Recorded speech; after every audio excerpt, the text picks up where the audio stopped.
morning! Sa ulo ng ating mga tampok na balita ngayong umaga. Mas matatag na ugnayan ng Pilipinas at Japan binigyang diin sa pagbisita sa bansa ni Japanese Prime Minister Fumio Kishida. Japan patuloy na tutulong sa security capabilities ng Pilipinas. 12 barko ibibigay ng Japan sa Philippine Coast Guard. AFP Chief of Staff General Romeo Browner Jr. itinangging may namumuong sabwatan upang patalsikin si Pangulong Ferdinand Marcos Jr. Ilang guro sa Bulacan idinaraing ang kinaltas na buwis sa kanilang honoraria sa nakaraang barangay at SK elections. At COMELEC Vanguards na naig kontra DFA emissaries sa inaabangang sagupaan ng rookie teams sa UNTV Cup Season 10. Bago papunta sa first game, pagdaro muna tayo. Nice!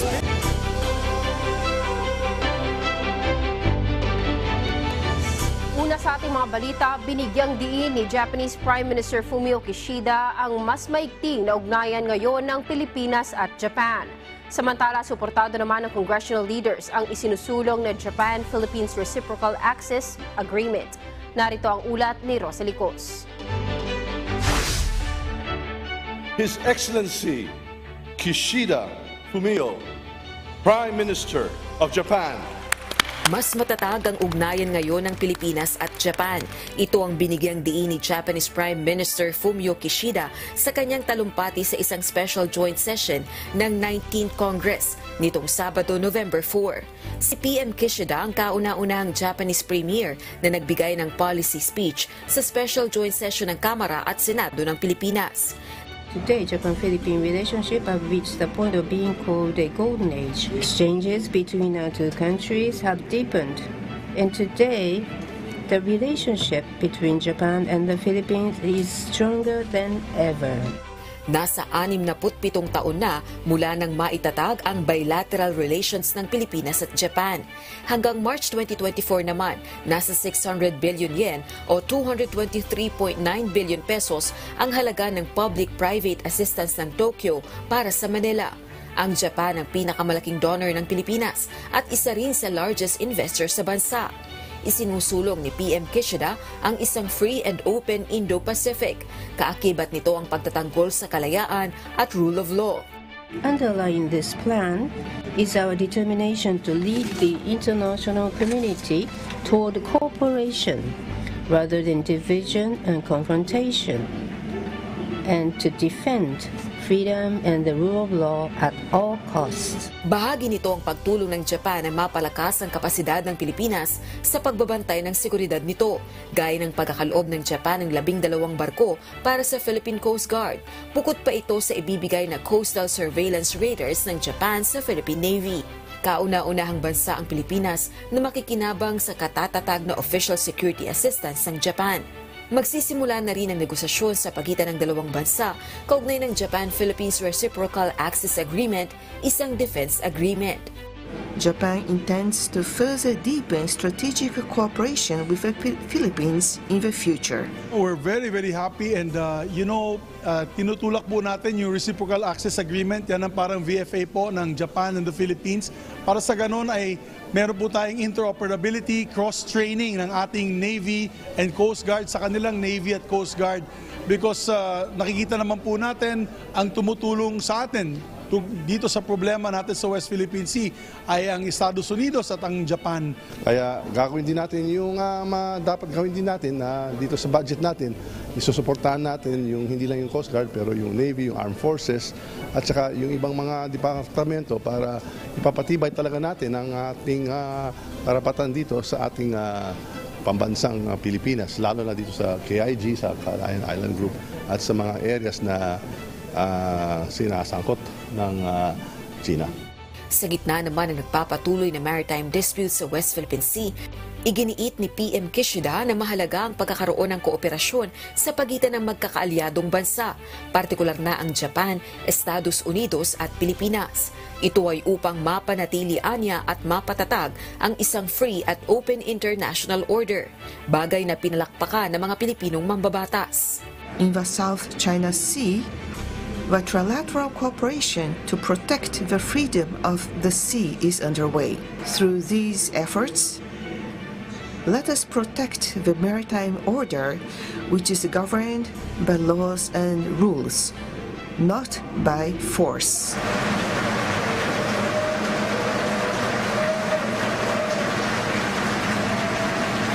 Nagpasalamat si PM Kishida sa mainit na pagtanggap ng Pilipinas sa delegasyon nito sa loob ng 2 araw na state visit sa Pilipinas. Rosa Licoz, UNTV News and Rescue. Diyos ang aming sandigan, serbisyo publiko ang aming pinahahalagahan.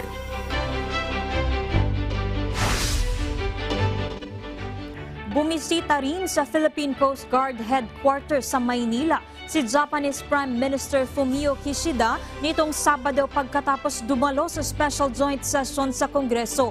Kasama nito sa pagbisita sa PCG ang Commandant ng Japan Coast Guard at tinalakay ang mas pinaigting na maritime cooperation sa pagitan ng dalawang bansa.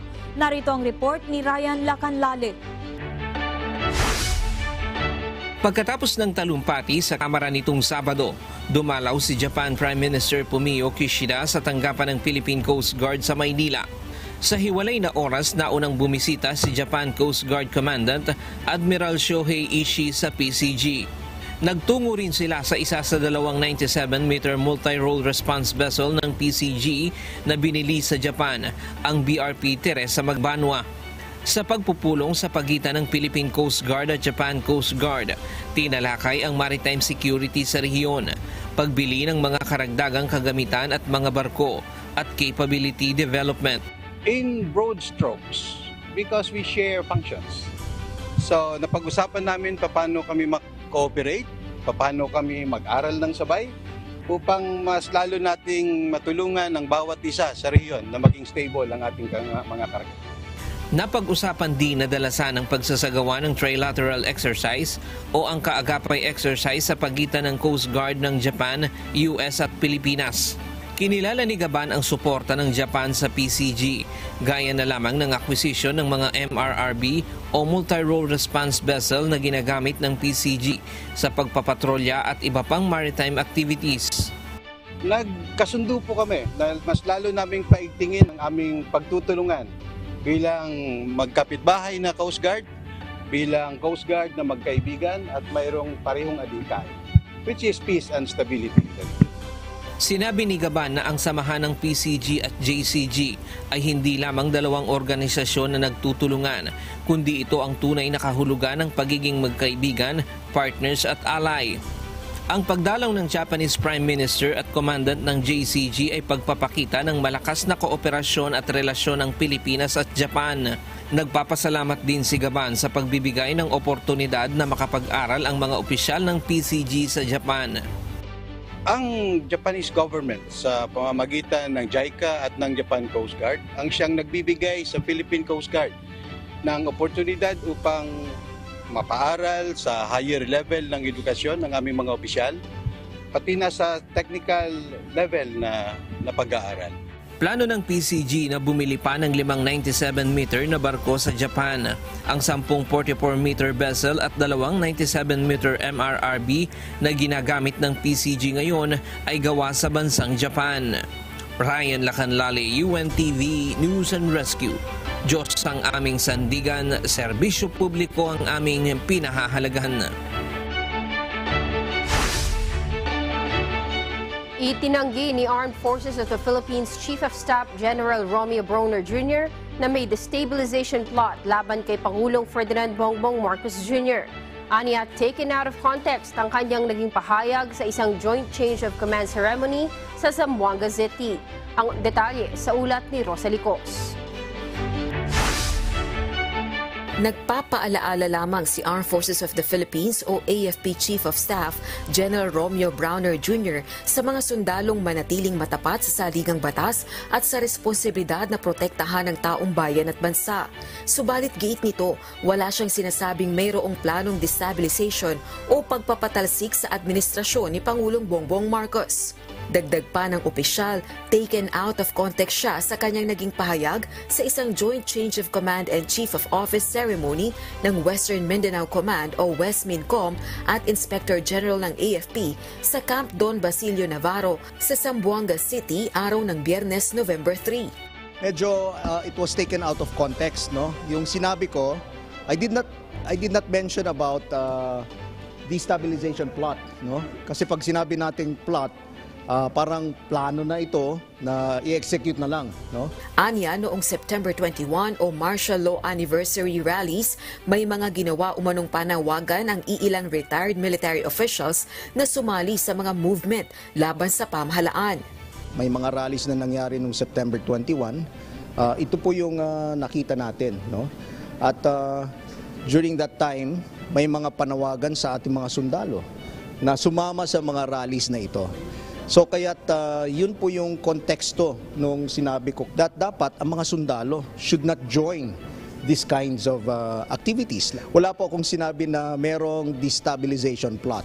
Sa isa namang pahayag, sinabi ni National Security Advisor Eduardo Año na nagkamali sa pagkakaintindi o misquoted ng media ang bahagi ng talumpati ni General Browner sa mga sundalo. Rosa Licoz, UNTV News and Rescue. Diyos ang aming sandigan, serbisyo publiko ang aming pinahahalagahan. Nagpasalamat kay Pangulong Bongbong Marcos Jr. si LTFRB Chairman Attorney Teofilo Guadis III dahil sa muling pagbabalik sa kanya sa pwesto. Matatandaang sinuspinde ng Malacanang si Guadis dahil sa alegasyon ng umano'y korupsyon sa ahensya. Mula sa Maynila, alamin natin ang detalye mula kay JP Nunez, live.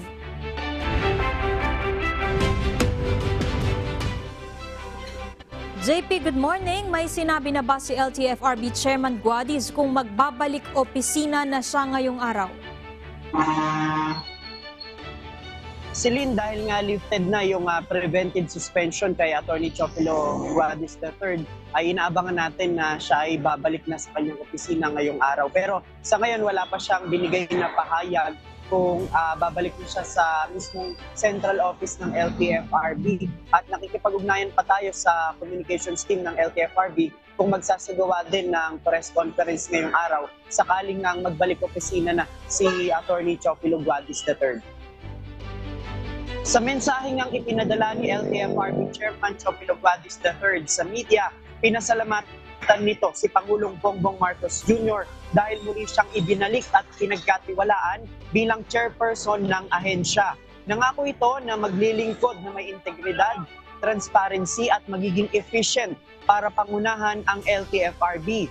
Hindi niya siya mapapagod na paglingkuran ang taong bayan para maghatid ng mas komportable at mas reliable na sistema sa public transportation. Sa pahayag ng Office of the Executive Secretary, sinabi nito na walang dahilan para ilagay pa sa preventive suspension si Attorney Guadis. Ito'y dahil ang itinuturing na nag-iisang saksi sa umano'y katiwalian sa ahensya na si Jeffrey Tumbado ay nagsumite ng kanyang statement of recantation o pagbawi sa mga naunang pahayag.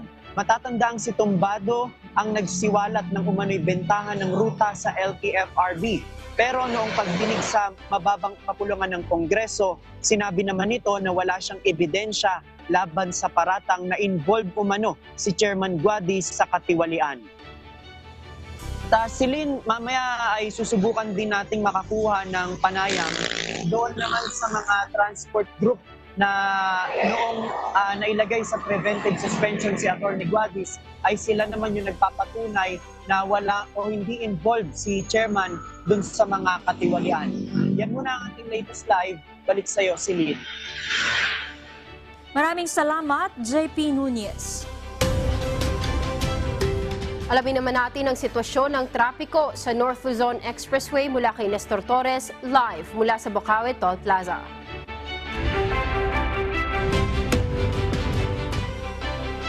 Nestor, good morning. Kamusta na ang lagay ng trapiko dyan sa lugar mo? Marami pa bang motorista na pauwi ng Metro Manila ngayong umaga? Yes, good morning Kat. Good morning sa lahat ng ating mga kasambahay. Sa ngayon ay madalang na nga itong volume ng mga sasakyan dito papunta sa Metro Manila dahil karamihan ng ating mga kababayan at mga motorista nga ay nakapagbiyahe na simula pa ng Biyernes, Sabado at ng Linggo. Sa ngayon nga ay kung babiyahe ka ng Metro Manila ay wala kang magiging problema. Liban na lang kung wala kang nakakabit na RFID dahil yun ang nagiging problema dito, yung hindi pa nakakabitan ng RFID. Mula pa nitong Sabado hanggang ngayong umaga ay magdamag na binabantayan ng NLEX Management ang sitwasyon ng trapiko sa North Luzon Expressway at Subic-Clark-Tarlac Expressway dahil sa mga motoristang galing norte na pabalik ng Metro Manila. Nitong Sabado, vice versa ang naging volume ng mga sasakyan sa mga toll installation lane sa Bukawe at Balintawak kung saan hindi bababa sa 30 ang nakapilang sasakyan. Gayon din nakaranas ng pagsikip ng trapiko sa mahigit 10 toll lane ng RFID sa Bukawe sa dami ng dumarating na sasakyan. 24 hours namang bukas ang 3 RFID installation lane ng 2 malaking toll plaza para marami ang maserbisyuhan. Sinabi naman ng NLEX Management, kung magpapaload at magpapareplace ng RFID, huwag na silang pumila sa installation lane sa toll plaza. Pwede naman silang dumiretso sa mga customer service para sa kanilang concern. Kung load naman ay pwede sa GCash o loading station. Samantala hanggang kaninang alas 6 nga ng umaga na lang yung pre-towing para sa mga Class 1 vehicles sa nearest exit. Pagkatapos nga nito ay may bayad na. Balik na rin ngayong araw ang roadworks ng NLEX. Samantala, tuloy-tuloy naman ang dry run ng 100% RFID cashless transaction. Sa tala ng NLEX Management, simula nang inumpisahan ang dry run noong September 1, hanggang October ay nasa 75% na ang mga nagpakabit ng RFID. Kat, wala namang aksidente o major accident na na-monitor sa buong magdamag dito sa NLEX. Pero sa ngayon, maganda yung biyahe ng mga sasakyan kaya wala tayong magiging problema sa mga biyahe ngayon. Liban na lang talaga yung mga pila sa 3 RFID installation lane dito sa Bukawe, Bulacan kung saan nga ay marami pa rin yung mga nagpapakabit ng RFID at hindi bababa sa 30 ang pila sa bawat lane doon sa nasabing instalasyon. At yan, munting latest live mula dito sa Bukawe Toll Plaza. Balik sa iyo. Kat? Nestor, meron ba tayong mga motorista na nagre-reklamo o nagkakaroon ng problema sa pagpapakabit nitong RFID? Meron pa nga problema yung mga dati nang nakabitan dahil yung iba sa kanila hindi nila pinaloadan yon ng 1 taon. Na-expired na yung kanilang RFID. Hindi na rin naloloadan yon dahil matagal na hindi nakabitan. Yung iba naman, como nagasgas yung kanilang mga RFID, hindi na rin mabasa. Kaya nagpapareplace na lang sila. Yun yung mga nagiging kadalasan. Pero pagka ganitong araw, wala naman magiging problema sa pagpapakabit ng RFID. Pero pagka umuulan, hindi sila nagkakabit ng RFID dahil hindi rin to kumbaga mababasa at tumatalab kapag ganong umuulan. Kaya mas safe na magpakabit ng ganitong masikat ang araw at hindi yung umuulan. Kat. Maraming salamat, Nestor Torres, live mula sa Bukawe Toll Plaza. Nai-transmit na ng House of Representatives sa Senado ang aprobadong bersyon ng Kamara ng 5.76 trillion peso General Appropriations Bill o GAB para sa taong 2024. Tiniyak naman ng liderato ng Senado na maipapasa ang pambansang pondo sa una o ikalawang linggo ng Desyembre 2023. Ang detalye sa ulat ni Rosa Licos. Natanggap na ng Senado ang House-approved version ng Proposed 2024 General Appropriations Bill o GAB. Isinagawa ito sa pamamagitan ng isang seremonya sa House of Representatives nitong Sabado, November 4, 2023. Nasa 194.5 billion pesos naman ang halaga ng realigned funds sa budget measure upang isulong ang pambansang seguridad, protektahan ng mga Pilipino laban sa global inflation at matiyak ang food security. Pinakamalaking nakakuha ng realigned budget ang Department of Agriculture at Department of Health. Nasa 1.23 billion pesos naman na halaga ng confidential at intelligence funds ang reallocated sa iba't ibang ahensya ng pamahalaan. Our commitment to upholding transparency, accountability, and exemplary governance remains stronger than ever. We have undertaken rigorous measures to ensure judicious and lawful allocation of funds. Our reforms echo our unwavering commitment to serving our people with utmost integrity. Samantala, tiniyak naman ni Senate President Juan Miguel Mig Zubiri na maipapasa ang panukalang pambansang pondo bago matapos ang taon. Target itong mapirmahan ni President Ferdinand Bongbong Marcos Jr. sa Disyembre. Ang commitment po namin, to answer your question, we will pass it on time. Itatapos po namin yan by first week of December. I would believe it will be ready for the President's signature latest second week of December. May constitutional power ang Senado na mag-propose ng bersyon nito o sumang-ayon sa amendments sa 2024 General Appropriations Bill. Matapos namang dumaan sa pagrepaso ng Senado ang budget proposal, magpupulong ang dalawang kapulungan ng Kongreso sa isang bicameral conference upang ayusin ang mga pagkakaiba sa Appropriations Bill na inaprubahan ng mga ito. Rosa Licoz, UNTV News and Rescue. Diyos ang aming sandigan, serbisyo publiko ang aming pinahahalagahan. Simula na ngayong araw ang filing of Certificate of Candidacy o COC para sa special election sa 3rd District ng Negros Oriental. Para ito sa nabakanting pwesto ni dating Congressman Arnolfo Arnie Teves Jr. na pinatalsik sa pwesto ng kanyang mga kasamahan sa mababang kapulungan ng Kongreso. Narito ang ulat ni Lalaine Moreno. Magsisimula na ngayong umaga ang filing ng Certificate of Candidacy para sa ihahalan na kinatawan ng 3rd Legislative District ng Negros Oriental sa pamamagitan ng isasagawang special election sa December 9. Ito ay upang puna ng nabakanting pwesto ni dating Congressman Arnie Teves Jr. Tatanggap ang COMELEC ng mga ihahaing COC mula alas 8 ng umaga hanggang alas 5 ng hapon mula ngayong araw hanggang sa Miyerkules. Kabilang sa matunog ang pangalan at posibleng tumakbo bilang kongresista, sina retired Police Colonel na si Ray Lopez na pinsan ni Governor Roel Digamo at dating nakalaban ni Arnie Teves sa pagkakongresista. Inaasahang tatakbo din sa bakanting posisyon si dating Governor Pride Henry Teves at si Shaton Mayor Fritz Diaz na pamangkin rin ni Digamo. Ang bentahe lang ni Mayor Diaz, balik ito sa pagkaalkalde sakaling tumakbo at matalo bilang kongresista ng 3 distrito. Pagpatuloy niya yung kung ano yung position niya before, sakaling matalo siya, babalik din siya doon.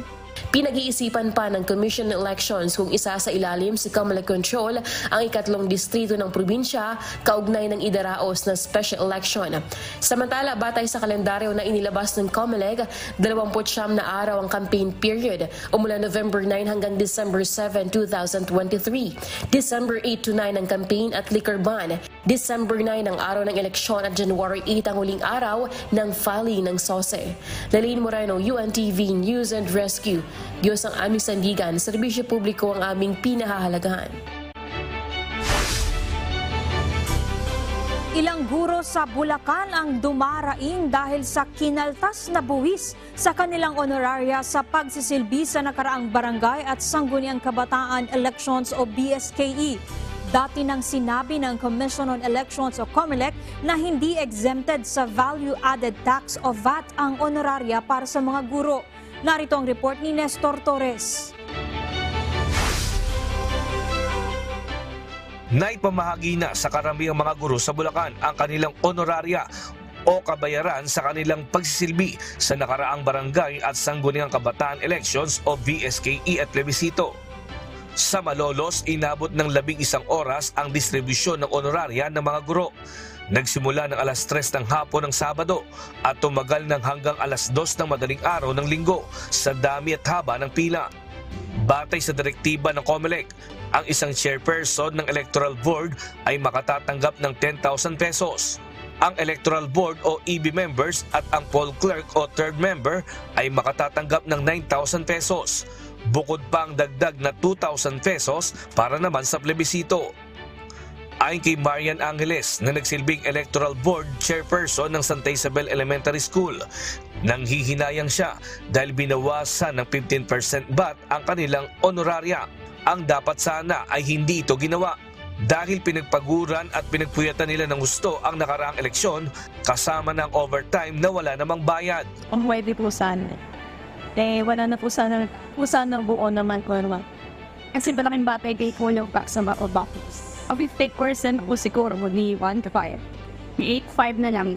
Pagkata kasi wala na hindi thousands to thousands. Para naman sa pinagpuyata, kinakinapan na rin mga teacher ay di para konsulan naman square. Bukod sa 5 service created, mas maganda, bukod na tatanda mga PE. Para naman kay Attorney Julio Nicanor Ginto ng Commission on Elections o para naman kay Attorney Julio Nicanor Ginto, ang election officer ng Malolos, naiintindihan naman nila ang karaingan ng mga guro. Ngunit wala rin silang magagawa kahit gustuin man nila itong wag ng kaltasan ng buwis. Yung chairman natin, close na matatagat yes 10,000. Your representative members 5,000. Pabawasan complete of tax. On top of that, keep us nag-vote bag of previous way. Ipitin pa sila ng additional 2,000 pesos, which is also taxable.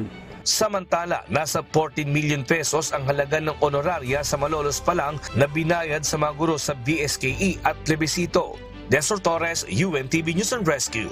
Diyos ang aming sandigan, serbisyo publiko ang aming pinahahalagahan. Wala nang mabibiling murang bigas na 41 at 45 pesos kada kilo sa ilang pamilihan sa Quezon City. Makibalita tayo kay Hari Ilagan live.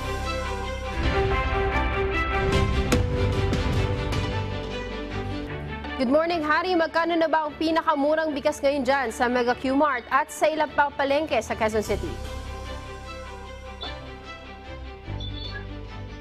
Good morning, Kuya. Good morning, Kat. Nag-ikot-ikot nga tayo sa ilang pamilihan dito sa Quezon City upang alamin ang presyuhan kung meron pa silang tig 41 o 45 pesos na murang bigas.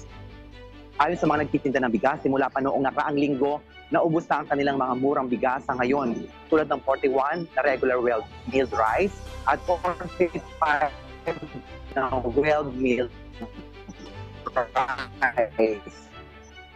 Dito sa Mega Q-Mart, ang pinakamababa nilang presyo, 50 at 53 pesos na regular wheat rice.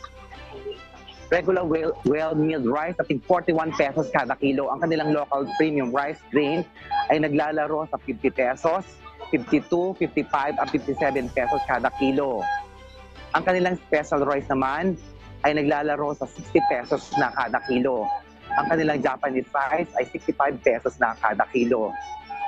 Sa Muñoz Market, Kat, ang pinakamababa nilang presyo ng bigas ay 50 pesos na rin kada kilo.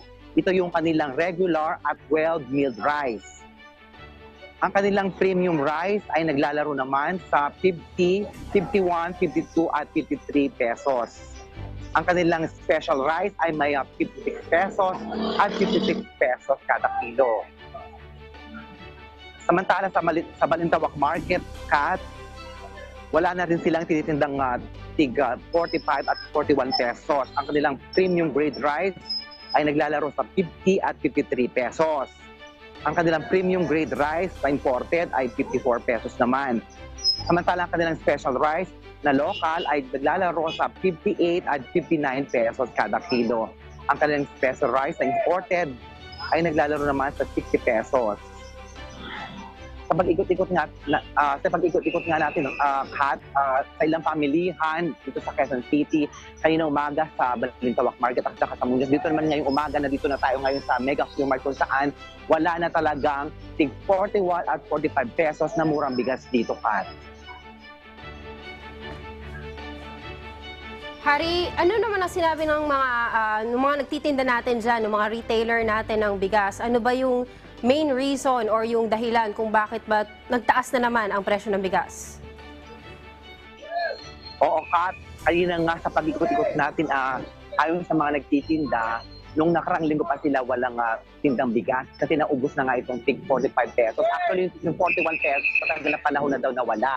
Ang natitira na lang last week sa kanila yung tig 45 pesos. So ngayong linggo daw, wala na talaga silang supply ng 45 pesos na bigas cash.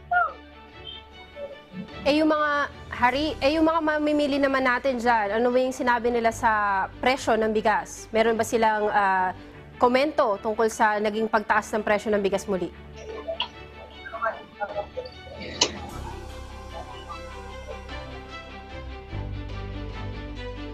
O kanina nadagdag natin yung mga ilang mamimili dito na nag-iikot-ikot sila, nagtitingin pa nga sila ng 45 pesos. So wala talaga silang nakita na 45 pesos na murang bigas. So wala silang choice kundi bumili ka ng pinakamura dito na 52 pesos cash. Sige, Hari, keep us updated. Maraming salamat. Hari Ilagan, live mula sa Mega Q-Mart, Quezon City.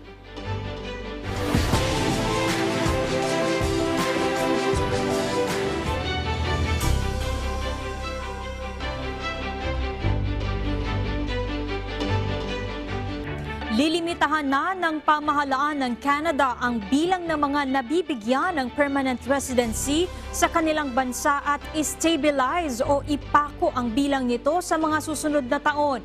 Alamin natin ang detalye sa report ni Jeffrey Reyes, live mula sa Grand Prairie, Canada.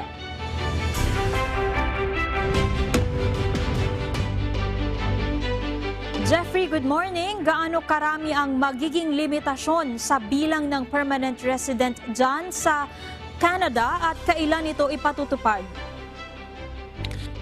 Yes, good morning Kuya. Good morning Celine. Nais ng Canadian government na limitahan o mapanatili sa 500,000 ang bilang ng mga permanent residents pagsapit nga ng taong 2026. Noong November 1, inanunsyo ni Immigration Minister Mark Miller ang plano ng pamahalaan ng Canada na ilimit ang future growth sa bansa. Pagkatapos ito ng record high levels of approved permanent residencies noong taong 2022. Kabilang sa updated plans ng gobyerno ang pag-stabilize sa bilang ng permanent residents at pagbabago sa graduate work permits. Layunin nito na matugunan ang labor needs sa iba't ibang sektor at ikonsidera ang capacity ng mga probinsya. Sa kasalukuyan Celine, itutuloy ng gobyerno ang plano nitong itaas ang bilang ng new permanent residents sa 485,000 sa taong 2024 at 500,000 sa 2025 at mapanatili ito sa 500,000 sa taong 2026. Balik sa iyo, Celine. Maraming salamat Jeffrey Reyes, live mula sa Grand Prairie, Canada.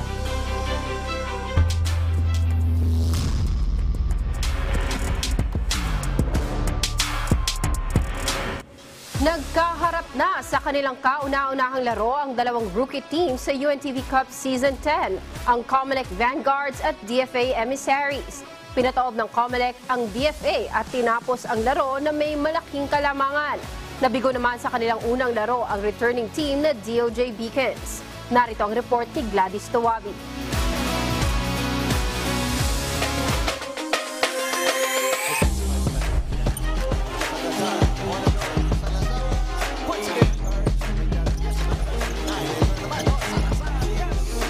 Hindi naging hadlang ang pagiging abala sa nakaraang halalan upang mapaghandaan ng Comelec Vanguards ang kanilang pagsabak sa liga ng mga public servant. Inabangan hindi lamang ng mga manunood, kundi ng ibang teams ang kanilang maibibigay na laban pagdating sa hardcourt. Sa Game 1 ng Triple Header Sunday kahapon sa Field Sports Arena sa Pasig City, nakasagupan ng Comelec ang kapwa rookie team na DFA Emissaries. Dikitan ang laban sa mga unang minuto ng laro at palitan lang ng kalamangan hanggang kumawala ang Vanguard sa kanilang solid na bench scoring para kunin ang kanilang unang panalo sa liga sa score na 101-76. Actually kasi more on process-oriented kami. Sabi ko lang sa players is kung ano yung pre-practice natin, yun ang gawin natin. As don't expect too much, ang gawin natin, gigan natin 110% natin para lang mapakita natin sa mga manonood kung ano yung mga talents natin. Ayon kay Comelec Head Coach John Fajardo, bagaman naging abala sila sa paghahanda sa barangay at SK elections, masaya sila sa naging resulta ng laro lalo't na ipakita ng bawat player ang kanilang buong makakaya sa hardcourt. Personal namang nanood si Comelec Chairperson George Garcia upang ipakita ang suporta nito sa pinakaunang laro ng Vanguard sa UNTV Cup. Ayon kay Chairman Garcia, nais niyang isali ang ahensya sa iba pang sports and charity events ng UNTV gaya ng UNTV Volleyball League o UVL. Ginawa natin ang paraan. Nag-organize tayo ng isang team para lamang sumali dito sa UNTV Cup. In fact, hindi lamang basketball ang gusto namin salihan, pati sana volleyball. Sa mga susunod na season, sasali na kami. Alam nyo kasi napakaganda ng adhikain ni Kuya Daniel Razon. Dapat maunawaan ng lahat. Naglalaro ka na, nakakatulong ka pa sa mga chosen charities mo. Panzali takes it away from Bolocon. Rubio, turnaround, got it! Sa Game 2, nagharap naman ang dalawang insurers ng pamahalaan ng Gia Zayas Furies at SSS Cabalika. Makapigil hininga ang pinakawalang plays ng dalawang teams, lalo na nang magsimulang makahabol ang Gia Zayas sa 3rd at 4th quarter ng laro. Sa huli na naigang never give up attitude ng GSIS sa score na 75-72. Siguro ngayon, more conditioned ang players, talagang nag-prepare properly. Pinaghirapan nila yung off-season preparation ng UNTV. So itong first game, talagang nakita natin na hindi bumigay yung players sa gusto namin ma-achieve, which is to win yung first game namin. Another offensive rebound. This time, 20 points. Back to 1.8 para sa DOJ. At sa Game 3, hindi pinalad na pataubin ang nagbabalik na DOJ Beacons laban sa bilis ng NHA Home Masters. Tinapos ng NHA ang Game 3 ng triple header match sa final score na 102-94. Sana tuloy-tuloy lang kasi may sistema naman yung team namin. Mas lalong naging cohesive yung team, yung teamwork, lalong pinatatag yung teamwork, develop palalo yung teamwork ng bawat players. Tsaka yung trust ng players sa isa't isa, lalo lumakas. Ganun pa man, aminado ang NHA Home Masters na malakas at maganda ang sistemang ipinakita ng DOJ sa kanilang laro. Sa katunayan, ayon kay DOJ spokesperson Asset Miko Clavano, sa pagbabalik ng DOJ sa Liga ng mga Public Servant, bumuo sila ng isang team na seryosong makuha ang panalo at muling ipakilala at itaguyod ang kanilang team sa Liga ng mga Public Servant. Makikita ho natin yan sa course ng season. Yung mga players ho namin, hindi rin basta-basta. Everyday nag-i-ensayo, whether sa basketball court or sa gym or sa swimming pool. Lahat po kami kondisyon at excited na kami na ipakilala ulit ng DOJ sa UNTV Cup. Gladys Tuwabi, UNTV News and Rescue. Diyos ang aming sandigan, serbisyo publiko ang aming pinahahalagahan.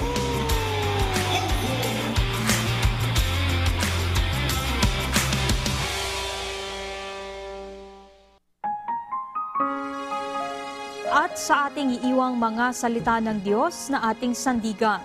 Mula sa Book of Matthew chapter 5 verse 3,5 na nagsasabi, Blessed are the poor in spirit, for theirs is the kingdom of heaven. Blessed are the meek, for they shall inherit the earth. Mapapalad ang mga mapagpakumbaba, loob, sapagkat kanila ang kaharian ng langit. Mapapalad ang maaamo sapagkat mamanahin nila ang lupa. Happy viewing po sa lahat ng nakatunin sa ating programa ngayong Monday morning. Aside sa inyong TV sets, mapapanood niyo po ang Good Morning Kuya sa UNTV News and Rescue official YouTube channel at sa Good Morning Kuya Facebook page. Kaya like, share, and subscribe. That's right! At para sa mga kababayan nating nakaantabay, narito po ang ating advisories for today.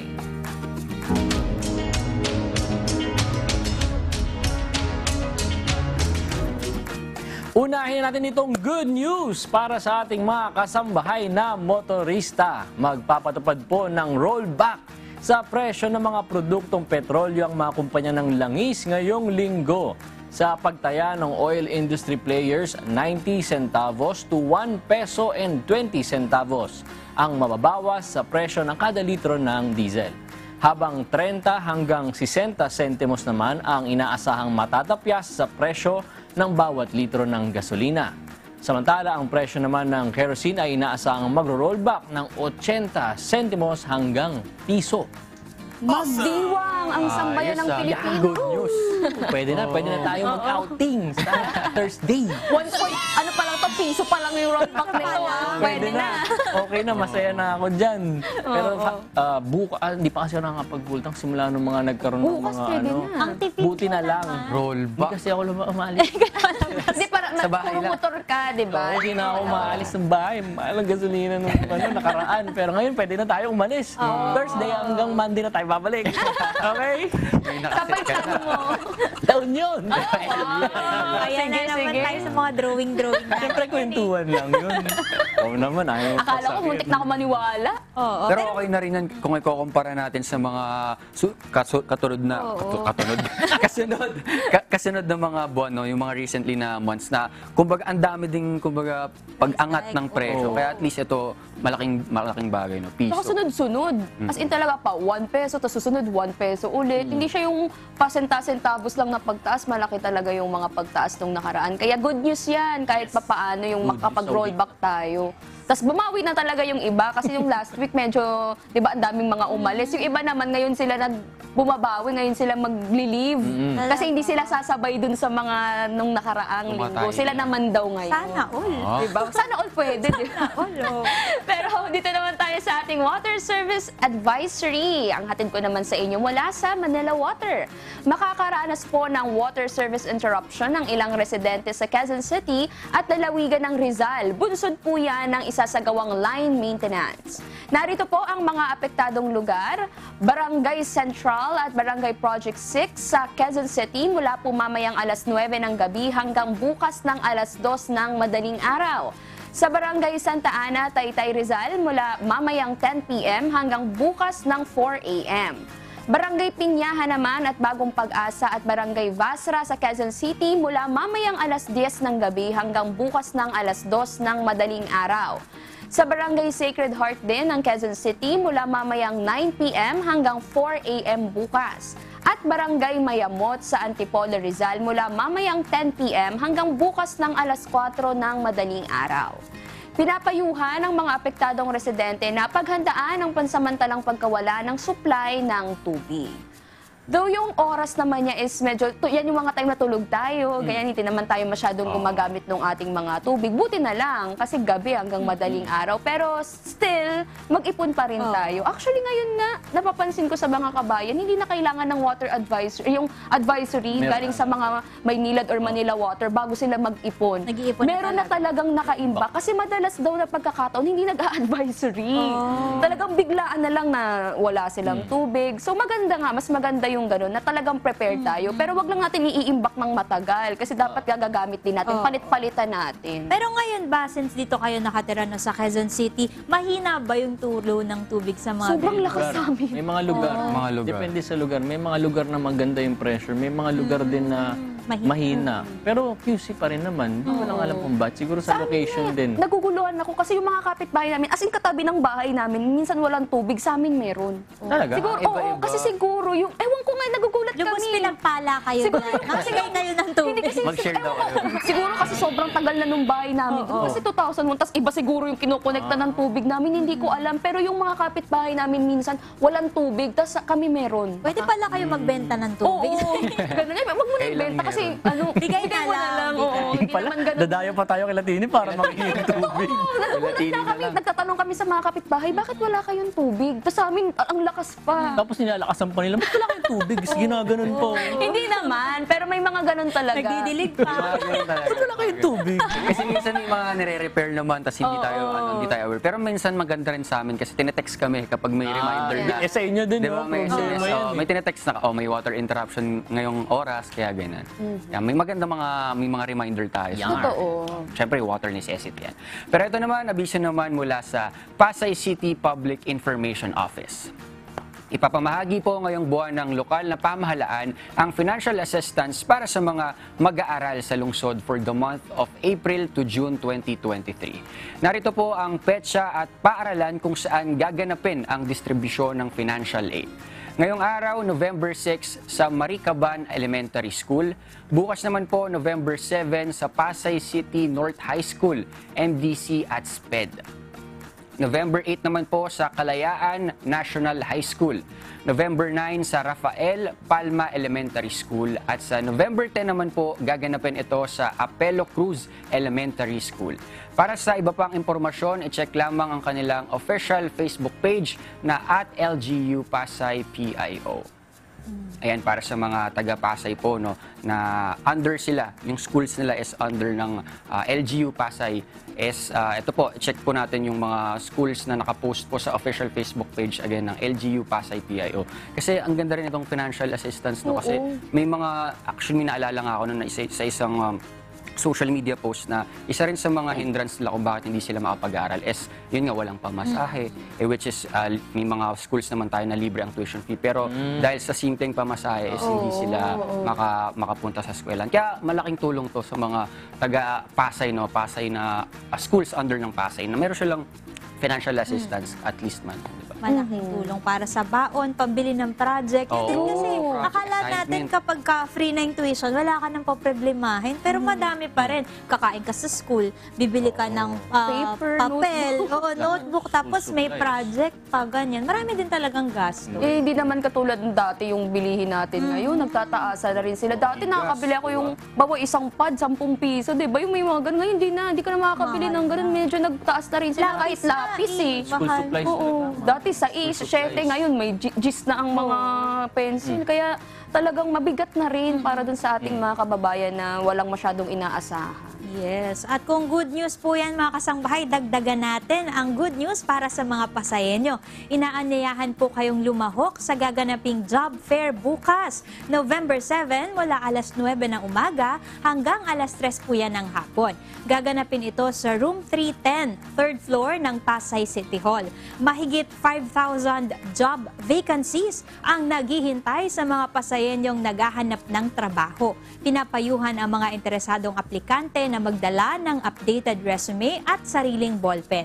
Para sa karagdagang impormasyon, bisitahin ang Facebook page ng Pasay City Public Employment Service Office na @itsPesoPasay. Yun, no? Bago man lang tapos ang taon, may trabaho na tayo. Lalo na 5,000 pala yung vacancy, maraming chances na matanggap na talaga sila this month. Ang dami talagang nag-o-open ng may mga job vacancies talaga madami pag Vermont. Oo, talagang hiring talaga karamihan. So talagang make the most out of it mga kasambahay. Kapag may chance kayo na makapunta dyan, lalo na yung mga Pasayenyo. Oo, naghahanda na kasi yung mga kumpanya niyan eh. Kasi marami na nag-resign after December. Kasi syempre for greener pasture. At saka yung iba daw kapag Vermonts kasi hindi sila required magbigay ng 13th month.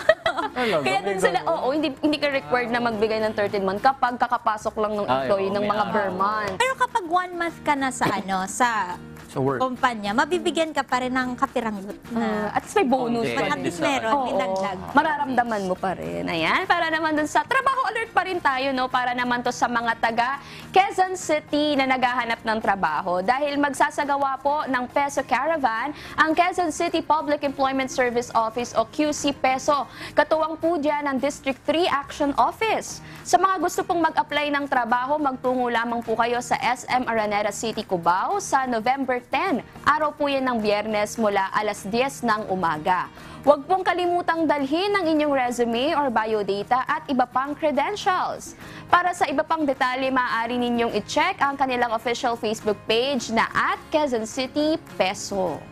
Dami talaga, from Pasay to Quezon City. So, talaga yung mga kasambahay natin na naghahanap ng trabaho, baka ito na yung chance ninyo or ito na yung perfect time for you para makakita ng trabaho. Kasi, i-ready nyo lang lagi yung resume, lagi nyong i-update, di ba? Tapos, syempre, ilabas yun yung mga credentials talaga. Diyan na nagkakatalo dahil nga ang daming magpupunta dyan, malamang, kasi nga, madaming maghahanap ngayon ng trabaho. Doon nagkakatalo na sa mga credentials din minsan. Kaya, i-check nyo na rin, ayusin nyo na rin lahat ng mga credentials, isama nyo. Magandaan na nila kasi syempre sayang din yung opportunity.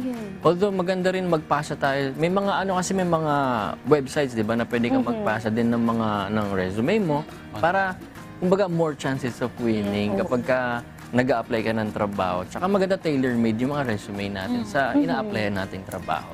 Perfect. Ngayon, sa bawat digmaan naman na sumisiglap at nagtatapos sa kasaysayan ay kabilang sa naiiwang biktima nito ay ang ating kalikasan. Bilang pagkilala sa bagay na ito ay tinalaga ng United Nations sa dinaos na General Assembly ang November 6 bilang International Day for Preventing the Exploitation of the Environment in War and Armed Conflict. Balikan natin ang pangyayaring ito sa ating Today in History.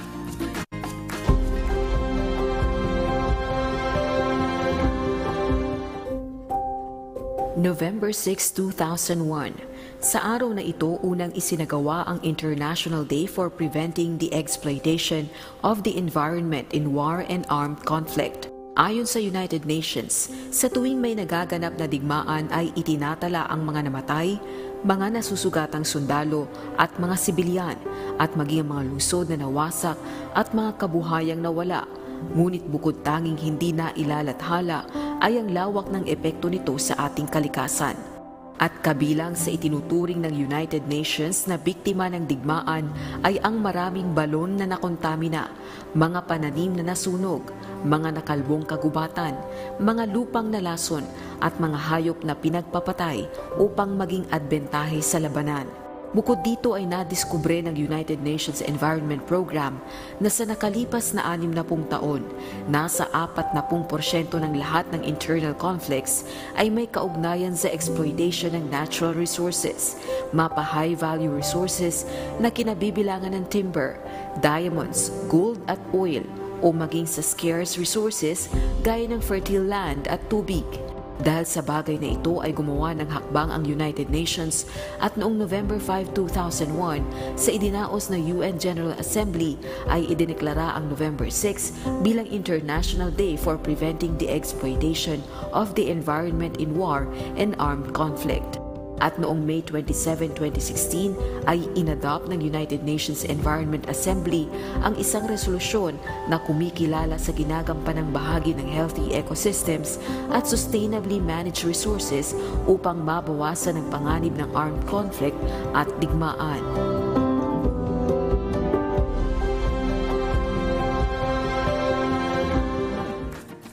Totoo yung sinabi ng UN na hindi talaga masyadong napapansin yung impact sa environment. Kasi di ba madalas na binabalita yung deaths, tapos yung gano'ng kalaki yung naging damage sa city. I mean, kung magkano yung mga ganyan, ilang buildings yung nasira.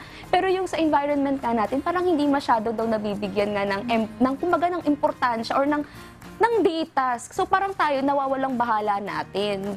Yun yung sinasabi din talaga ng UN. Kaya nag-initiate din sila nung isang global research program na umabot ng 4 years. Nag-research sila dun sa mga pagkatapos ng gera, na mga after ng gera, nag-research sila ano yung mga nagiging epekto ng gera sa kalikasan natin. Kasi pati yung water, sa water natin napopollute din. So ang tagal nun bago makabalik kasi aayusin mo pa sa air din, of course. Kasi sinasabi nila na sa air, madalas ang pinaka nagiging casualty dyan, yung mga civilians. Kasi kahit pa paano, yung mga lumalaban yung mga lumalaban, may mga kahit pa paano, may mga protective gear sila. Yung mga civilian na nakakalanghap daw nung mga na pollution galing sa air. So yun yung sinasabi nila na isa rin sa mga epekto nitong nangyayari ng mga gera. Kaya napakaganda na nagkaroon na tayo ng ganitong klase ng, kumbaga, commemoration din, kung matatawag natin na gano'n. Hindi naman celebration, pero awareness din para sa atin na dapat isaalang-alang din natin yung environment. At nang nakakalungkot, yung iba, yun daw yung unang tina-target nila. Kasi sabi nila, kapag yun yung una mong tinarget, mawawalan ng resources yung mga tao. Wala silang makakain, wala lahat. So, mas manghihina sila. Kaya yung iba, yun naman yung, dahil naglabas ng research ang UN na ganito yung mangyayari, ganito dapat yung ginagawa. Yun naman yung ginagamit nila ngayon kapag may gera, yun yung una nilang aatakihin para talagang mapuruhan nila yung bansa na gusto nilang sakupin. Pero yung ganung policy, yung parang sinisira nila yung resources sa isang lugar, may tawag doon sa ganung strategy kasi sa gera, scorched earth yung tawag nila, na ginagawa na yung matagal na panahon na sa mga gera. Na noong 1977, pinagbawal na yun sa Geneva Convention na against human rights yun, yung ganong klaseng strategy na susunugin mo yung mga resources para lang mahirapan yung mga sundalo doon. Pero kasi ang nangyayari, hindi lang yung mga sundalo yung apektado, pati yung mga nakatira doon. Pero hindi natin alam na isang parang major factor na bakit nagkakaroon ng environmental problems kapag may gera. Hindi naman lahat dahil sa pollution na nagagawa ng mga chemical na ginagamit nila. Minsan yung relocation lang ng mga tao. Kunyari sa mga lugar na parang, ano ba ang tawag doon? Yung conflict zones. Kapag yung mga tao nilikas doon sa mga conflict zones na yun, nasisiksik sila sa isang lugar na hindi naman sustainable talaga na mabuhay sila doon ng matagal. Ngayon parang parami yung tao sa isang lugar, yung ecosystem dun sa lugar na yun, kulang para sa kanila. Kaya tuloy, nasisira. Bukod dyan, nasira na yun dun sa area ng war zone. Nasira na yun kasi, naging battlegrounds. Yung pinaglipatan nila, parang nadideplete yung lugar. Kasi nga, sobrang daming tao, tapos konti lang yung resources, kumbaga. At saka sobrang daming tao, yung density ng tao dun, na syempre, may dumi yun, may waste silang mapoproduce, kumbaga masisira nila yung lugar na yun. So, hindi lahat dahil dun sa mga effects, direct effect nung gera. Minsan kahit yung relocation lang, tulad nung nangyari lang lately lang dito sa, meron sa Afghanistan nangyari. Pero meron din sa Ukraine din, during Ukraine-Russian war, na ang nangyari naman, nasira yung dam nila. Yung isang dam nila, nung nabutas yung dam nila, nag-flood, sira lahat ng mga lugar, baha lahat ng lugar, hindi magagamit yung lupa doon kasi puro tubig lang. Kumbaga, yung mga ganong factors, hindi naman lahat pollution din. Hindi, kumbaga, destruction ng mga lugar na ginagamit, yung mga lupang ginagamit, yung area. Kaya hindi lahat galing sa mga pollution. At yung pinakamahirap din kasi dito yung rehabilitation ng lugar eh. Halimbawa, natapos na yung mismong gera, ang hirap i-rehabilitate mga nasira na mga palayan, nasira na mga ilog, kasi lahat yan dumumi, pati yung ecosystem na dahil sa mga hayop. Biruin mo yung mga ibon, walang mapuntahan, walang mapagnestan, kasi nga lahat sira na. Yung mga hayop na poultry na pwedeng alagaan ng mga tao, mahirap din na mag-alaga ulit kasi walang proper venue kung saan mo sila ilalagay. Kaya lahat damay talaga. Totoo, walang nananalo sa gera no? Yun yung mapapansin mo. Pwedeng manalo ka laban dun sa bansa na yun, pero may effect pa rin sa'yo as a country, tapos sa kanila. Kaya naniniwala talaga ako, walang nananalo dyan.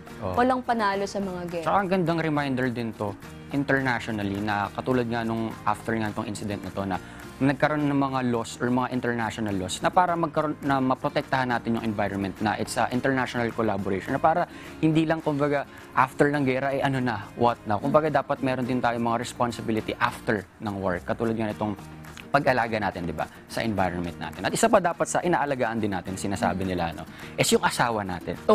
Kung may asawa tayo, di ba? Pero ngayon wala pa naman tayong asawa. Pero bawat isa kasi sa atin, meron tayong tinatawag na preference o hinahanap na quality sa taong gusto nating maging life partner, para sa mga gusto mag-asawa dyan. Katulad ng makeup artist natin. Pero kayo ba ang tatanungin, anong lahi ba ang gusto nyong mapangasawa? Pero bago nyo sagutin yan, panoorin muna natin ang kanilang naging sagot dito sa Viewpoint.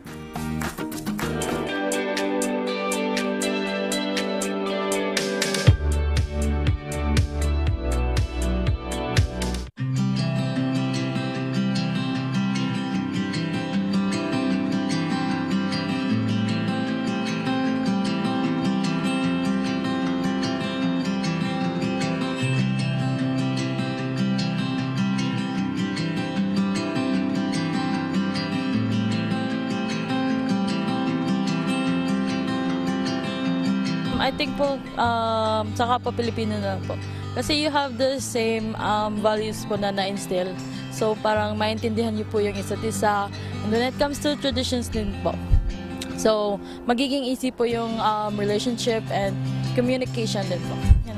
Pipili ng partner ko sa buhay, siguro ang pipiliin ko puti para maiba yung kultura ng maranasan natin. Tsaka gusto ko yung kulay ng mata nila. Pero kung ano man ang ibigay sa akin, I don't think it matters kung anong lahi ng ibigay sa akin. So, sa ngayon po kasi parang, ewan ko kung sa edad ko lang ngayon, pero mas prefer ko yung ibang lahi ngayon. Since wala pa akong nakikita mga, okay naman ang mga Pilipino, they say na kapag nagkasama ng Pilipino, parang mas maintindihan yung isa't isa kumpara sa ibang lahi. Pero feeling ko naman, hindi naman nakabalance yun dahil nag-i-speak kayo ng same language. I think it's more like kung paano nyo iintindihin yung isa't isa. So I guess, sa akin yung mas okay naman yung ibang lahi. Pero I don't mind naman if kung ang bibigay ni Lord is yung kalahi ko din. Pero sa ngayon, yun naman na. For me, kahit anong lahi naman. Kasi basta respetuhin niya ako, mapagkakatiwalaan ko siya, tapos hindi niya ako sasaktan physically, okay lang. So hindi siya for me nagmamatter kahit ano naman.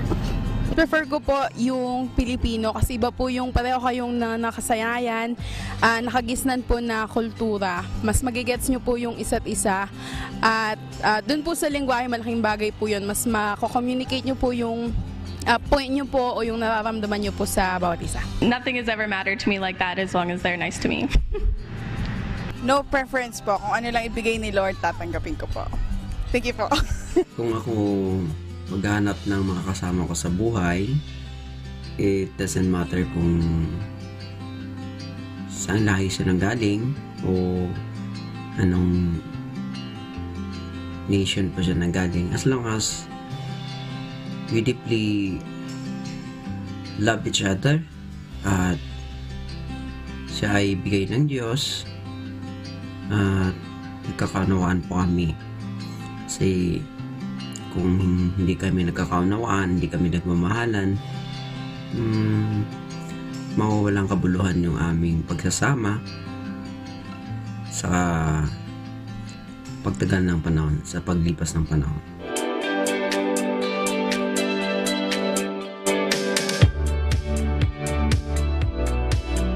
Yung view. Tining-tini, ano ka? Tining ba? Ano Kasi may mga jowa kayo. Binilisan na agad yung tanong. Talaga yung tatanungin, Filipino. Filipino. Parang sa akin kahit sa ibang bansa siya lumaki, parang basta Filipino, parang feeling ko may connection. Kailangan talaga Pinoy yung... Pinoy. Gusto ko talaga Pinoy. Pero mamaya hindi pala Pinoy binigay sa akin. No? Pero kung ano yung kalooban. Pero gusto ko talaga kung as much as possible, Pinoy. Okay. Pero kunyari Korean, pero dito lumaki, dito pinanganak. Oo, galing Korean yung parents niya. Pero dito siya lumaki, Pinoy na mamaya Pinoy ko sasagutin ng sobrang naghihintay mga kasambahay natin. Hindi kasi may reason kung bakit pag Koreans or Chinese, parang hindi ko masyadong Pero basta, mamaya ko sasabihin. Pero Pinoy talaga gusto ko Pinoy. Pero kung may lahi ganyan, half na siya, ganyan, okay lang din. Pero kung anong kalooban, yun pa rin ako eh. Kasi mamaya, ito yung ideal sa akin, pero yun pala, hindi yun yung ibibigay sa akin ng Diyos. Siyempre, doon tayo sa kaloob. Basta, kayo ba mga broski, nakikita niyo ba yung sarili niyo na papasok sa isang relasyon na yung ka-relationship niyo, ibang lahi?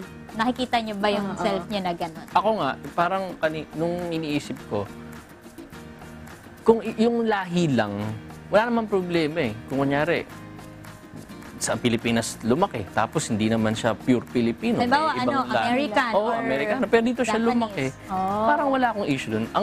Ang di ko lang ma-imagine yung sarili ko na siya, iba yung culture niya, iba yung kinalakihan niya sa akin. Kasi ako wala akong idea kung paano ba yung dynamics ng family nila. Paano ba yung yung culture ng lugar nila. Halimbawa, natutunan mo, ganyan. Okay na sa'yo. Siguro, yun kasi yun yung importante sa akin kapag, kasi syempre hindi man pwedeng nagustuhan mo lang yung itsura, okay na. Syempre marami kang marami kang i-consider. Isa yun sa isa sa mga priority na kailangan alam mo bago ka pumasok sa relationship. Ikaw, broski. Sa akin, hindi ko nakikita na, kumbaga, ibang lahi. Kasi baka may language barrier kami. Kasi di ba minsan... Malay mo naman. Minsan, Malay mo marunong Tagalog. Minsan nga kahit Pinoy sa Pinoy na may misunderstanding tayo, di ba ibang linggo. Kaya para sa akin talaga sabi ko, kailangan talaga magkakaintindihan kami. Nako, May language barrier. Naiintindihan kita. Kasi part ng communication yun. Diba? Oo, dapat nagkakain. Alam mo, baka saan pa tayo mapunta iyan. Lipat na muna tayo dito sa ating Kristiyano drama for today. Tungkol naman ito sa kwento ng isang masayang pamilya na nasira dahil sa pagkalulong ng padre de pamilya sa isang hindi magandang bisyo. Makapagbabagong buhay pa kaya siya? Panoorin natin.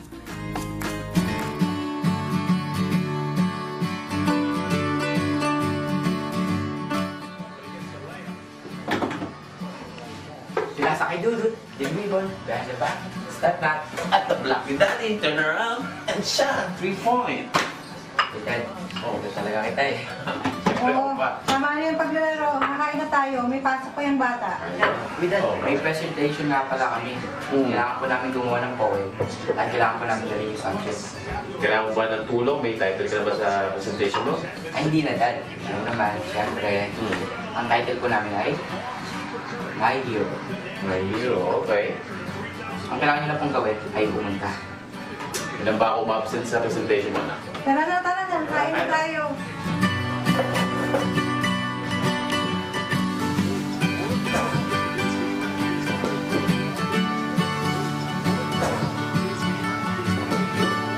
Alam mo, Dad, paglaki ko, gusto ko maging katulad mo. Talaga? Kasi, cool. Kahit saan pumunta, gusto ng lahat. Di ba, Ma? Oo naman. At higit sa lahat, love mo kami. At inaalagaan mo kami. Sige na, guys. Bye. Love you both. Bye.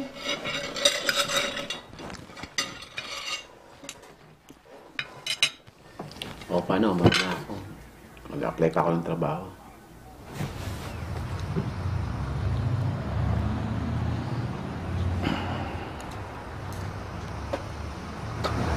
Kami ka nang nag-apply ng trabaho. Wala pa tumatawag sa akin, ha? Boss, mukhang pawis na pawis ka. Oo, kasi nag-apply ako ng trabaho. Lakad-lakad ako. Palamig ka muna rito. Ito bar? Hindi na ako masyadong umiinom, pre. Malamig dito. Relax ka lang, paparelax. Tara. Tara.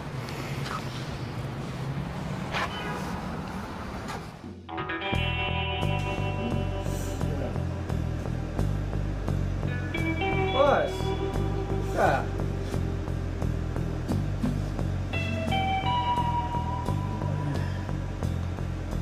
Parang pasan mo ang daigdig, boss, ha? Hindi, okay lang.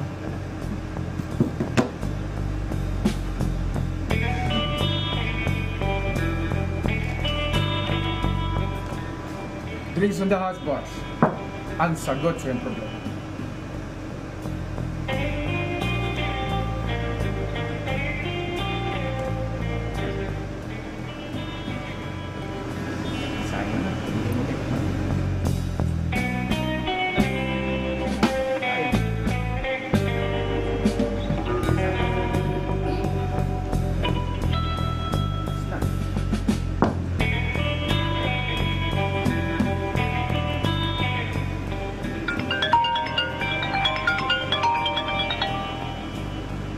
Hello? Hello? Yes. May I know who's speaking? Oh, yes, I remember. Yes, I'm available tomorrow. Anytime. Yes, sir. Absolutely, sir. Okay, thank you so much, sir. Yes, may trabaho na ako! No! Sabi ko sa'yo, boss, eh. Yan ang sagot sa iyong problema. Ikaw yata ang swerte sa buhay ko.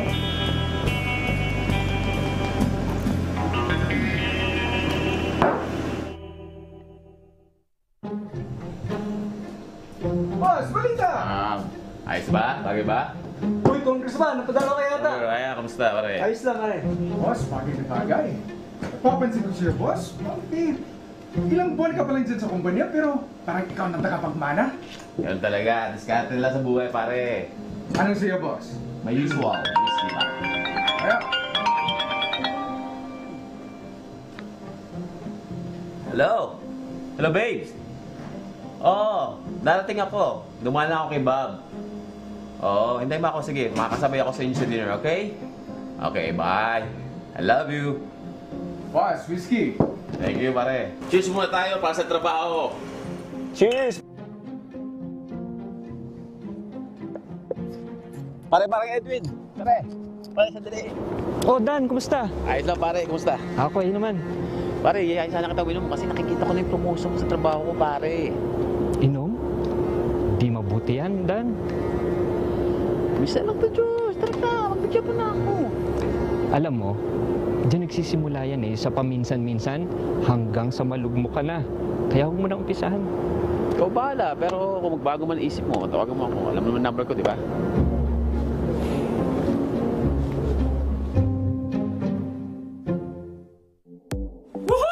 Buhay bago manager!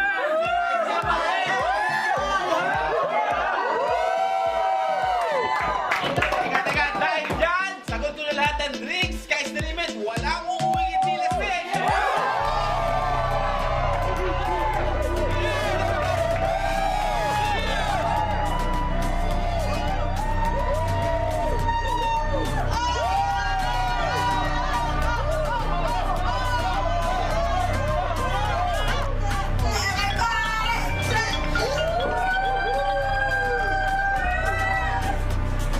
Hello? Hey, babes. Oh, hello, babes. Nasaan ka na? Promoted na ako. Hello? Hindi ka marinig. Mamaya na tayo usap, okay? Okay, sige. Bye-bye. Love you. Bye! Makakauwi daw ba si Daddy? Hindi daw eh. Busy daw siya. Sige, kain na tayo na. Kain ka na.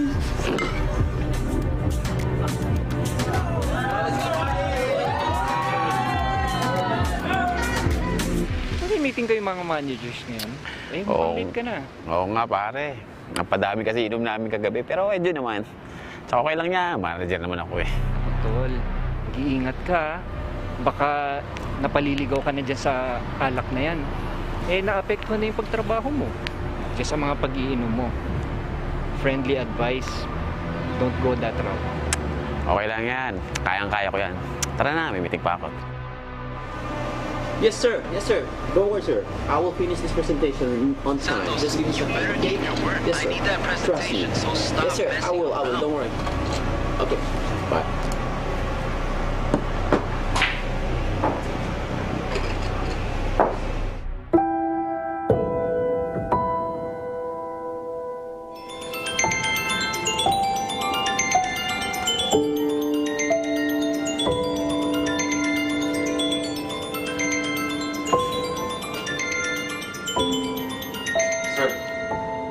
Sir, gising na po. Umaga na ata kayo.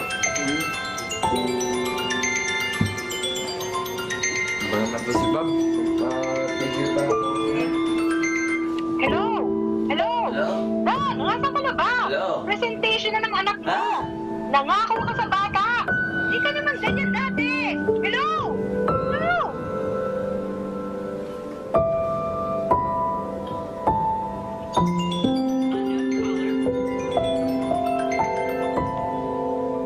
Hello? Do you know what the date is today? The 25th. Yes, sir. Santos, today's the 25th. And you were supposed to be present today. Yes, sir. Where were you? For your I'm home, information, manager. we Yes, just sir. lost our most I'm finished, valuable sir. client Yes, sir. because of your unprofessionalism and your Yes, sir. No, sir. I'm on my way. irresponsibility. I'll be there in 15 minutes. Dan, don't Yes, even sir. bother. No, sir. It's too Yes, late. Absolutely. We lost our highest sir, paying please client. give me a chance. No. And you know what? Sir, please, I need this job badly, please. You just lost your job. Please. You're fired. I'm right there. Sir.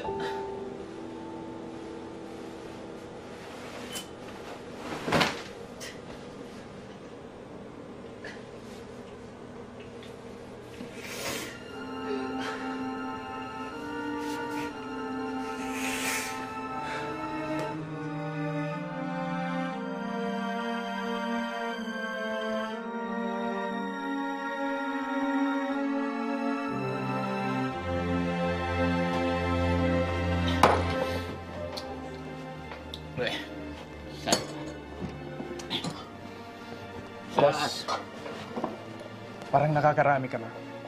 Tama na. Pagi mo sa akin, lasing? Kaya kong bilhin lang ng alak dito, may pera akong pambayad, give ako shot!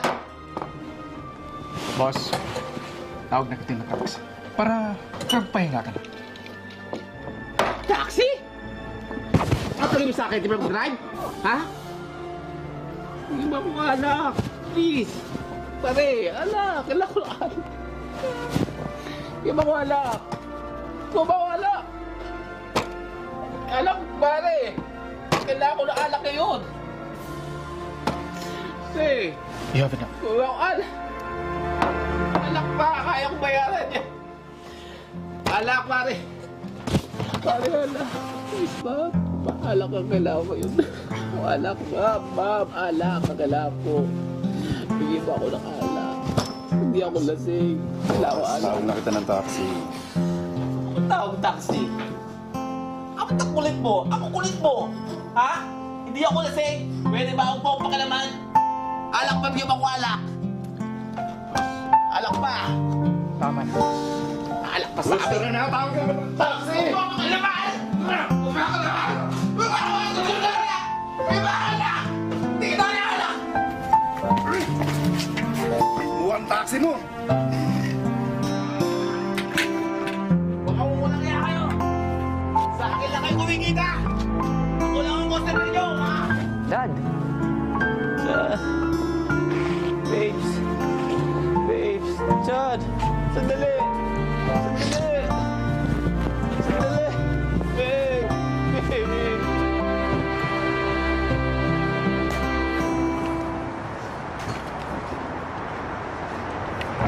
Babe? Chad? Babes, ano ito? Ano ibig sabihin ito? Jan, kunin mo yung mga gamit sa loob. Bilisan mo. Magalit? Ano yung... Dan, ano ba? Ano ba? Babes! Dan, tignan mo nga yung sarili mo. Hindi na kita makilala. May Kung hindi problema mo ka. kayang gawin ang responsibilidad mo bilang ama, Pag-usapan natin. aalis na lang kami ni Jan. Pag-usapan natin. Huwag mo saktan si Mami. Paglaki ko, hindi ako magiging katulad mo. Tara na, Ma. Bakit? Tara na, Ma.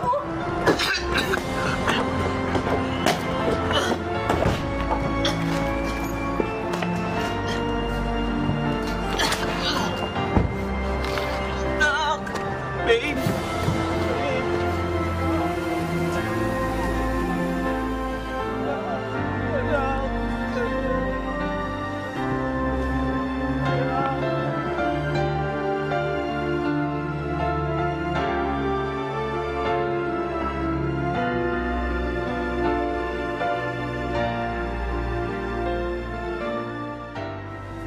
My dad, my hero.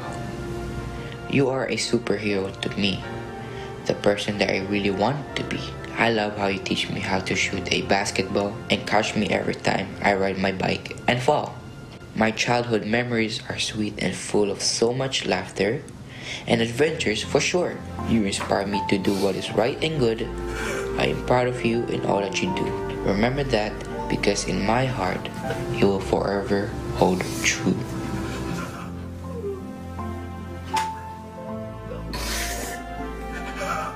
Akala ko ibigan kita. Akala ko ikaw ang sasagot sa problema ko. Bakit? Bakit wala na sa akin?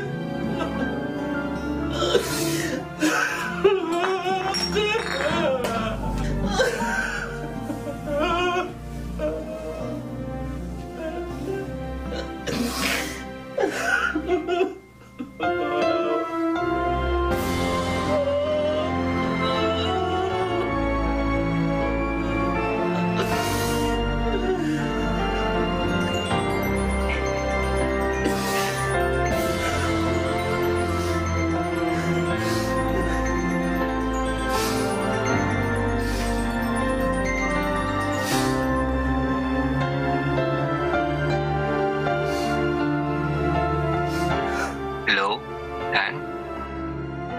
Gusto ko talaga makabawi sa pamilya ko. Gusto ko lang mabuo ang pamilya ko, pare. May awa ang Diyos. Alam mo, sa panahong lugmok tayo sa problema, hindi kasi solusyon ng alak eh. Sabi nga sa Biblia, nakakapagpababa ito ng dangal ng isang tao. At isang kamangmangan ang magpakalulong dito. Saka di ba, kinaroroonan pa ito ng kaguluhan. Kagaya nung nangyari sa'yo, nung nalasing ka, nagkagulo, di ba? Kaya ang mabuting dapat gawin natin, kung problema man o tagumpay man, ang una nating lalapitan ay ang Diyos, hindi ang anak. Salamat pare ko. Salamat sa Diyos.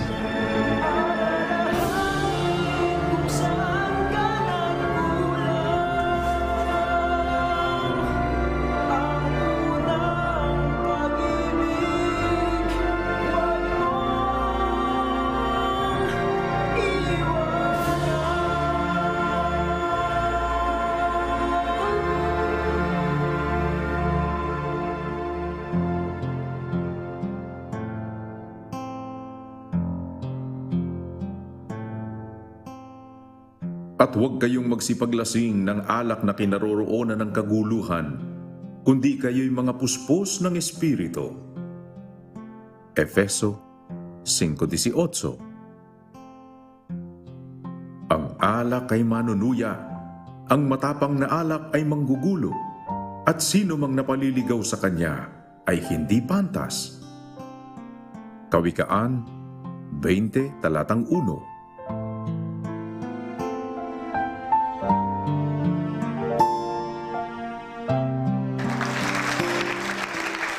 Yung nagagawa ng pagbibisyo din talaga di ba? Titinan mo rin ano ba yung mas mahalaga sa'yo kasi sinasabi ng iba, libangan ko lang naman to. Ano lang to, pag may problema lang naman, tsaka lang naman kumiinom o kaya nag-yosi. Pero hindi mo alam kasi akala mo sarili mo lang yung naapektuhan, pati rin yung pamilya mo. Di ba? Hindi, pag nag-yosi ka, tapos uuwi ka sa bahay, di ba, may second hand smoking. Hindi mo alam na idadamay mo sila. Feeling mo kasi ikaw lang Di ba? So, isipin din natin yung mapifeel ng pamilya natin. Baka mas akala natin sa una, ano lang, parang paunti-unti lang, di mo alam na lumalala, na pati yung pamilya mo naaalarmo, na napapabayaan mo na. Saka lagi nating piliin yung hindi lang ikakabuti ng sarili natin, pati yung ikakabuti ng mga tao sa paligid natin. Kasi hindi naman tayo lang yung palaging maapektuhan ng mga actions natin, pati yung consequences madadama yung pamilya natin. Katulad nung nakita natin sa K-drama. At katulad din ng meron sa ating MCGI Cares dahil hindi naging madali para sa isang ginang sa Haiti ang kalagayan ng kanilang pamilya nang malugi ang negosyo ng kanyang asawa. Kaya lagi siyang nagsisikap na matulungan ng asawa upang matustusan ang pangangailangan ng kanilang sambahayan. Tunghayan natin ang isa pang kwento ng pagtutulungan sa gitna ng kahirapan.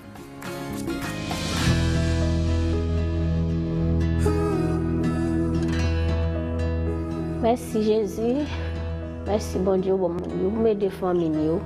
Pour m'aider mon moyen, pour m'aider Kaila tout parce que pas de gants et dans Kaila moi voyage.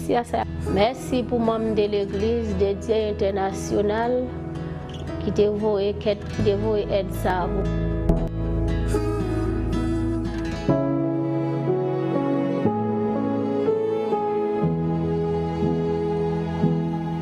Araw-araw ay laman ng lansangan ang 46 na taong gulang na ginang na si Lories Paul na taga Jubei, Haiti upang maglako ng iba't ibang produkto. Nakararanas man ng hirap at pagod sa kanyang paghahanap buhay ay hindi niya naisip tumigil. Ito ay sa kadahilan ng ang kanyang mga mahal sa buhay ay nakaasa sa kanya.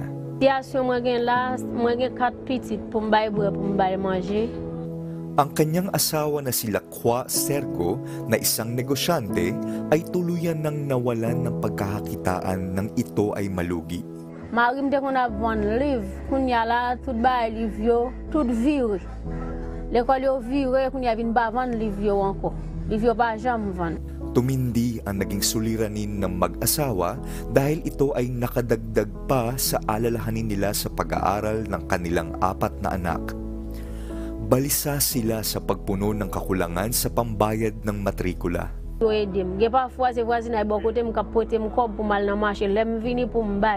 Hiling ni Lories na magkaroon ng dagdag na pagkakakitaan na makatutulong para sa kanilang pamilya.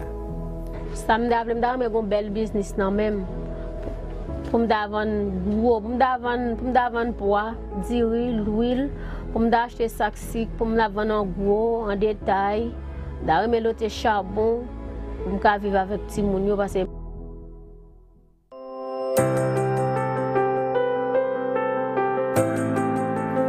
Sa tulong at awa ng Diyos ay sama-samang naghanda ang mga kapatid sa dakong ito para sa kahilingan ni Lories.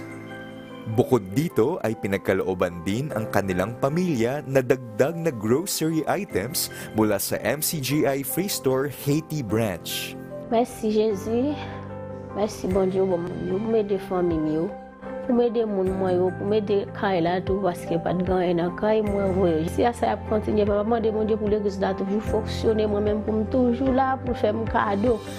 Papa demander l'église là mais m'a dit merci pour l'église là toujours là pour toujours fonctionner parce qu'elle maintenant même petit mon yo bon m'a pile petit mon yo le faire mon cadeau. Merci en pile. Merci pour membre de l'église dédiée internationale qui devrait aide ça pour moi. Moi, je dis merci en pile pour toujours continuer à aider pour les gens qui ne peuvent pas joindre, pour venir joindre et puis même joindre ça m'a Sa patuloy na pagtutulong-tulong ng mga kapatid sa Members Church of God International ay naipaparamdam natin ang tunay na kahulugan ng pag-ibig na itinuturo sa ating samahan.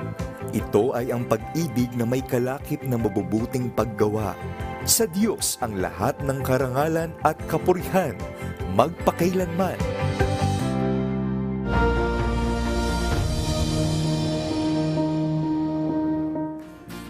Salamat sa Diyos sa pagkakataon na makagawa ng mabuti. Yung matulungan natin yung ating mga kababayan kahit ibang lahi, kahit hindi natin kaano-ano. Sobrang laking bagay nito no, para sa atin, para mapakita natin na yung ginagawa natin ayon talaga sa Biblia, na walang pinipiling tao, lahi, or kung sino man, yung pwede nating tulungan.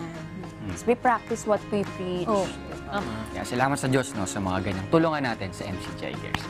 Yan, sige, this time naman, greetings and shoutouts na muna tayo. Of course, we would like to thank Lendeson Gas Corporation, your partner for all industrial and special gases needs. Their other products include regulators, welding and cutting outfits, centralized supply and manifold system, and pipeline installation. For inquiries, please contact them at 8824-0867 and 8824-9360.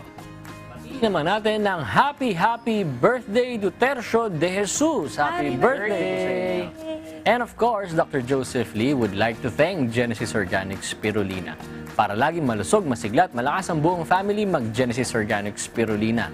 Ang Genesis Organic Spirulina ay isang uri ng superfood na siksik sa protina, vitamins at antioxidants na kailangan ng ating katawan. Ito ay 100% organic and natural at walang malansang amoy, kaya sigurado kang high quality. Siguraduhin may complete nutrition ka everyday with our trusted superfood, Genesis Organic Spirulina. For inquiries and orders, contact 0977-688-5730. Also available online and selected Mercury Drug outlets. And congratulations and best wishes to Mr. and Mrs. Ronnie and Jaja Albina. Hindi ako sanay na Albina na si Ate Ja, pero congratulations, Ate Ja.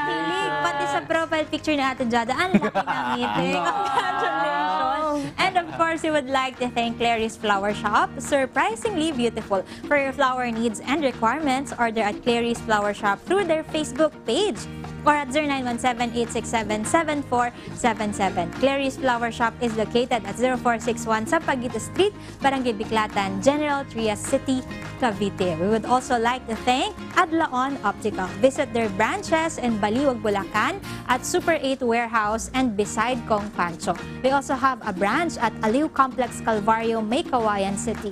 You may also reach them at 0922-878-5911. Binabati ko rin po ng good morning ang Hydrogen Department, si Brad Orly, sis Babylyn Cruzada, Brad Jomar, Brad Aldrin, Brad Avel, Brad Mark, Brad Angel, sis Beth, sis Karkar, sis Tinay, sis Nina, sis Jackie, sis Tess, sis Jingjing, and Mamsi. Good morning din sa aking nanay at kay Mamsi. Good morning, Mamsi! Good morning then, and thank you, Bella Skin Beauty Lounge. They are located at 17 Scout Ibardulaza Street, Diliman, Quezon City. For appointments and inquiries, you may call them at 0916-288-0308 or message them on their Facebook and Instagram at bellaskin.qc.